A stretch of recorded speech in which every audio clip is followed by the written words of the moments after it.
दोस्तों, आपका स्वागत है। आज हम बात करने वाले हैं एक ऐसी तमिल थ्रिलर फिल्म की जिसने इस साल धमाका कर दिया है। उसका नाम है महाराजा, जो फिलहाल नेटफ्लिक्स पर धूम मचा रही है और इसकी शानदार IMDb रेटिंग है 8.7। क्या आप तैयार हैं एक ऐसे सफर पर जाने के लिए जो आपके होश उड़ा देगा? तो चलिए बिना किसी देरी के शुरू करते हैं आज की वीडियो को। चेन्नई की सड़कों से शुरू होती है महाराजा की कहानी। राम की सलून में काम करने वाला ये साधारण मिडिल क्लास व्यक्ति अपनी प्यारी बेटी ज्योति के साथ एक सुकून भरी जिंदगी जी रहा है। फिर हम फ्लैशबैक में 2009 में जाते हैं। उस दिन महाराजा अपनी बेटी के लिए खिलौने खरीदने टॉय शॉप गया था। उसकी पत्नी और बेटी पास के घर में बैठी थी जब अचानक एक ट्रक अनकंट्रोल्ड होकर उस घर में घुस गई। इस हादसे ने महाराजा की जिंदगी हमेशा के लिए बदल दी, क्योंकि उसकी पत्नी का निधन हो जाता है इसी हादसे में। अब हम 2023 में लौटते हैं। महाराजा और उसकी बेटी ज्योति एक दूसरे के सहारे जी रहे हैं। उनके घर में एक लक्ष्मी नाम की डस्टबिन है जिसे वे इंसान की तरह मानते हैं और मंदिर में रखकर उसकी पूजा करते हैं। ये वियर्ड लग सकता है, पर इसमें एक रहस्य छुपा है। ज्योति अपने दोस्तों को बताती है कि कैसे लक्ष्मी ने उसकी जान बचाई थी जब उसके ऊपर घर गिर गया था। अब सवाल उठता है, ये कब हुआ और एक डस्टबिन कैसे किसी को बचा सकता है? इस अनोखी कहानी के रहस्यों को जानने के लिए बने रहिए मेरे साथ। महाराजा की बेटी ज्योति 10वीं कक्षा में होती है, लेकिन जिस समय बच्चों का ध्यान पढ़ाई पर होना चाहिए, ज्योति का मन स्पोर्ट्स में लगा रहता था। इसके कारण उसके टीचर्स उसकी शिकायत करते और उसे स्कूल में काफी सजा भी मिलती थी। लेकिन उन सबके बीच उसकी एक स्पोर्ट्स टीचर आसिफा हमेशा ज्योति का सपोर्ट करती थी। एक दिन कुछ कलेक्टर गेस्ट बनकर कॉलेज में आए थे और किसी ने उनकी ड्रिंक में शराब मिला दिया था। इसका इल्जाम ज्योति पर लगाया गया। प्रिंसिपल ने ज्योति और महाराजा को अपने चेंबर में बुलाया। प्रिंसिपल ज्योति को डांटने लगे, लेकिन आसिफा ने ज्योति को बचाने के लिए एक और बच्चे को पेश किया। इस पर प्रिंसिपल ने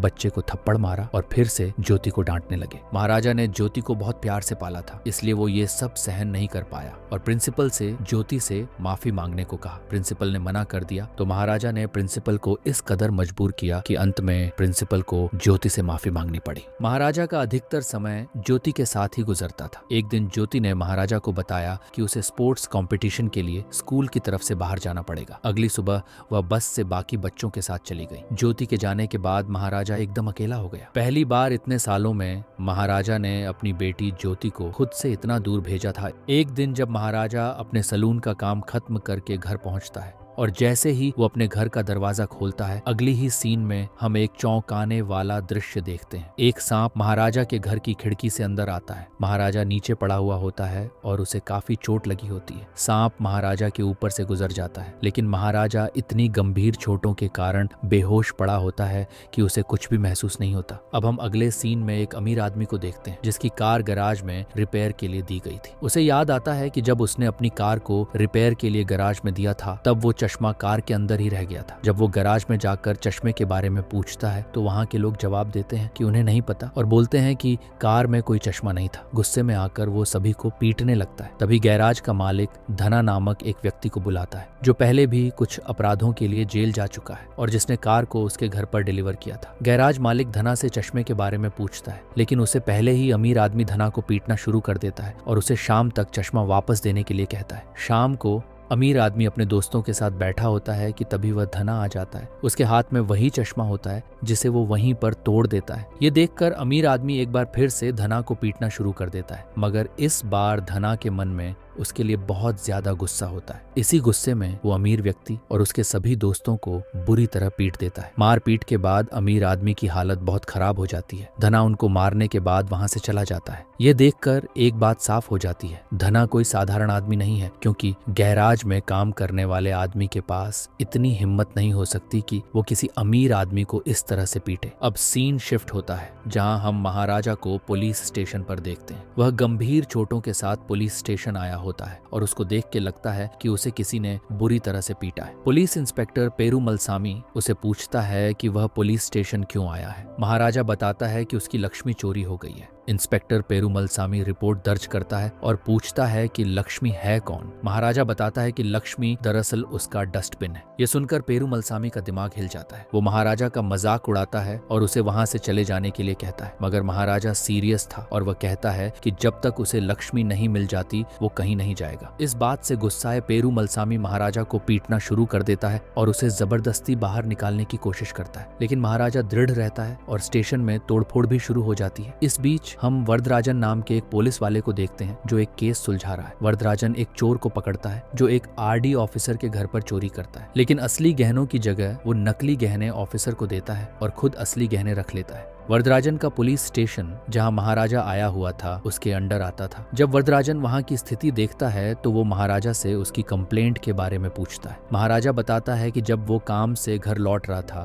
तो 3 चोर पहले से उसके घर पर थे। उन्होंने उस पर हमला किया और लक्ष्मी को ले गए। वरदराजन भी पूछता है कि लक्ष्मी है कौन, तो महाराजा बताता है कि वह उसका डस्टबिन है जो उसके लिए बहुत कीमती है। वरदराजन उसे नया डस्टबिन खरीदने के पैसे भी देता है, लेकिन महाराजा बार बार यही जिद करता है कि नया डस्टबिन नहीं, उसे वही पुराना डस्टबिन चाहिए। गुस्साए वरदराजन ने महाराजा को स्टेशन से बाहर निकाल दिया। महाराजा ने उसे रिश्वत देने की कोशिश की, जिससे वरदराजन और भी चिढ़ गया और उसे गोली मारने की धमकी देने लगता है। ये सब देख के महाराजा पुलिस स्टेशन से चला जाता है, लेकिन तभी एक कांस्टेबल उसे समझाता है कि रिश्वत सबके सामने नहीं देते हैं। कांस्टेबल पैसे लेकर वरदराजन को देता है और फिर पुलिस वाले महाराजा के डस्टबिन को खोजने लगते हैं और उसकी कंप्लेंट को भी फाइल कर लेते हैं। जिसके बाद हम सेल्वम नाम के एक चोर से मिलते हैं जो अपने साथियों के साथ मिलकर चोरियां किया करता था। वो उन्हीं घरों में चोरी करते थे जहां कोई मर्द न हो, और चोरी करने के बाद वो हमेशा महिलाओं के साथ सेक्सुअल असॉल्ट करते थे। आगे हम देखते हैं कि सेल्वम एक शादीशुदा व्यक्ति है जिसकी एक पत्नी और एक छोटी बेटी है। यह सीन 2009 का है, यानी वही समय जब महाराजा की पत्नी की मृत्यु हुई थी। सेल्वम की बेटी का नाम अम्मू है जिसकी पीठ पर एक गहरा घाव है। सेल्वम दिन में वायरिंग का काम करता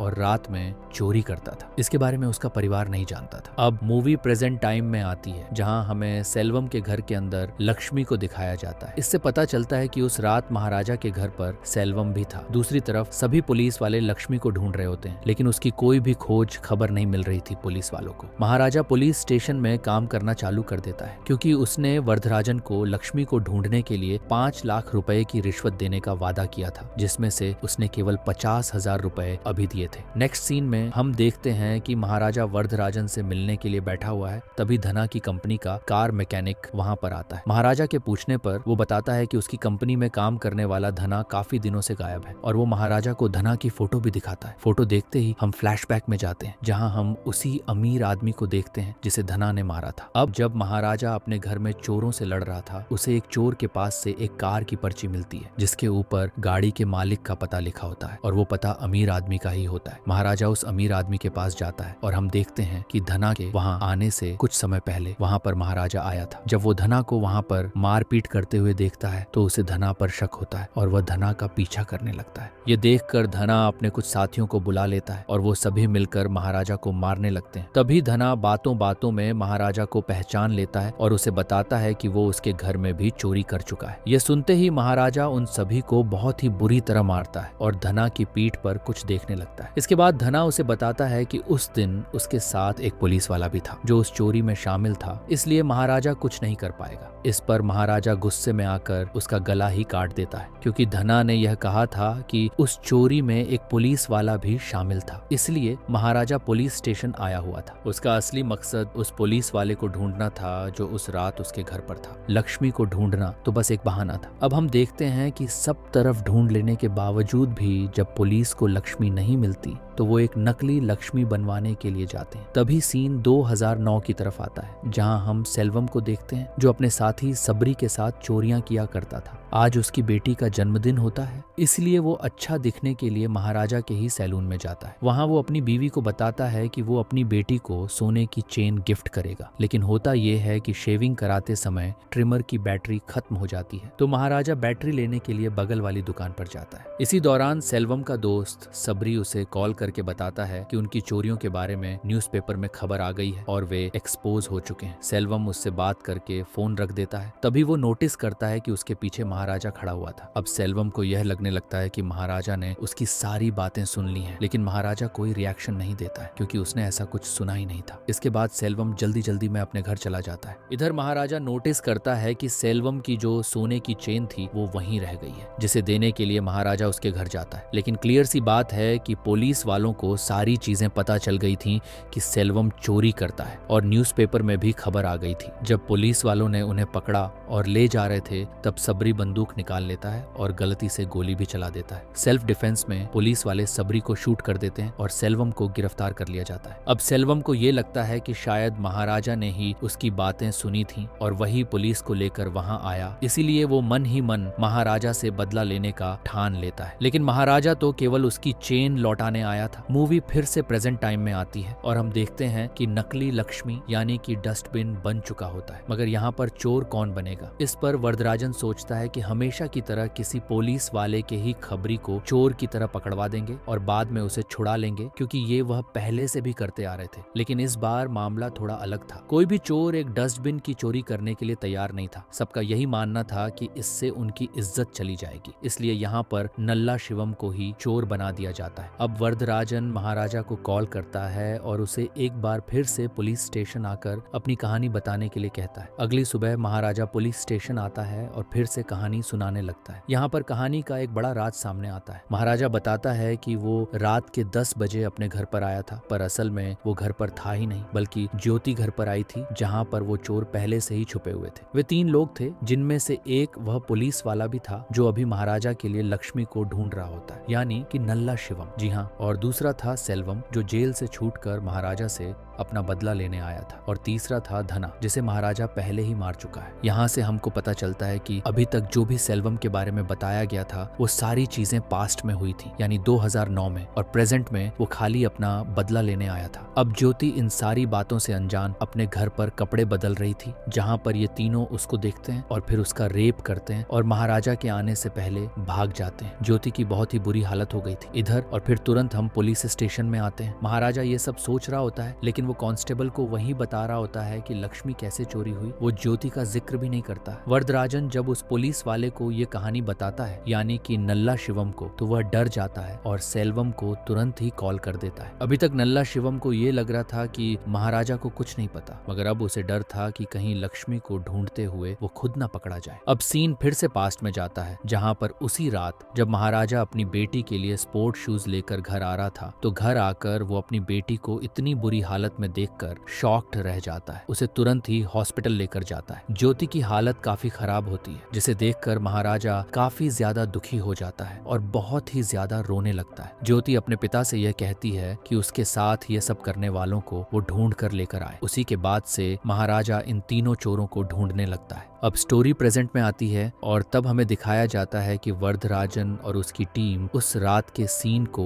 रिक्रिएट करने के लिए महाराजा के घर जाते हैं, जहां पर वे यह सब कर ही रहे होते हैं कि तभी महाराजा किसी बहाने से सभी पुलिस वालों को गले लगाता है और तभी उसे नल्ला शिवम मिल जाता है, जिसकी बैक पर कान बना हुआ है। महाराजा समझ जाता है कि यह वही आदमी है जो उस रात उसके घर पर आया था और ज्योति के साथ गलत किया था। अब इससे पहले कि महाराजा कुछ कहता, वरदराजन बोलता है कि इसको सजा दो या फिर मार दो, सोच क्या रहे हो महाराजा। पर महाराजा को कुछ भी समझ में नहीं आता है।